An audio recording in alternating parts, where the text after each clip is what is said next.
اتكلمت انجليزي ولا لسه؟ دي الحلقة رقم 15. المفروض تكون اتكلمت انجليزي، يعني بقالنا 15 يوم بناخد حاجات، وانا بتفق معاكم انك هتتكلم انجليزي في شهر. هتتكلم انجليزي في ايه؟ في شهر. طيب ركز معايا. المهم الحلقات دي مبنية على اساس انك تستخدم اللي انت بتاخده بالظبط. اوكي، النهارده هناخد كلمات مهمة قوي قوي قوي لازم تستخدمها، وهتفرق معانا في الحلقة اللي جاية، الحلقة رقم 16 هنبني عليها الكلمات دي. تمام. أول كلمة اسمها day. d a day. day يعني يوم. day يعني ايه؟ يوم. day يوم. تاني كلمة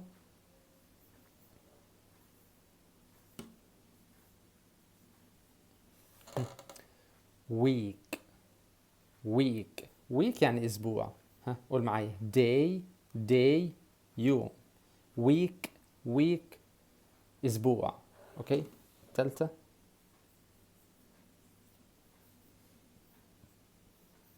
قول معايا month. طلع لسانك في التي اتش. month. month. month يعني شهر. يبقى day يوم، week اسبوع، month شهر. الكلمة الرابعة year. year يعني سنة. يبقى عندي day week month year. يوم، اسبوع، شهر، سنة. تمام. لازم تعرف الاربع كلمات دول كويس. طيب لو جيت حطيت كلمة last قدامهم، يعني لو قلت مثلا last day اليوم اللي فات، last week الاسبوع اللي فات، last month الشهر اللي فات، last year السنة اللي فاتت، يبقى last معناها ايه؟ اللي فات. ممكن اقولها last او last كده. last معناها اللي فات. ها last. last. last معناها اللي فات. يعني مثلا لو قلت لا last اكتوبر، اكتوبر اللي فات. last ديسمبر، ديسمبر اللي فات. دي كلمة last، كلمة مهمة.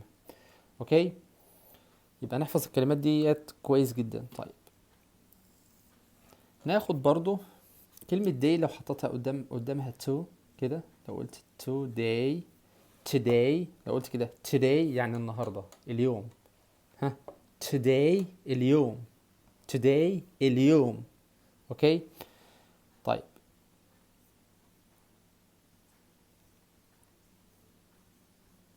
tonight. كلمة tonight الليلة.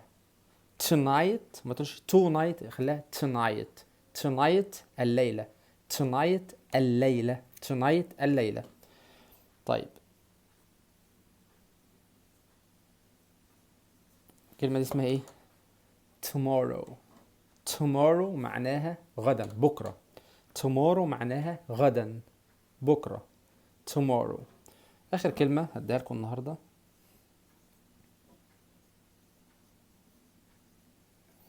yesterday. yesterday. yesterday يعني أمس، امبارح. yesterday يعني أمس، امبارح.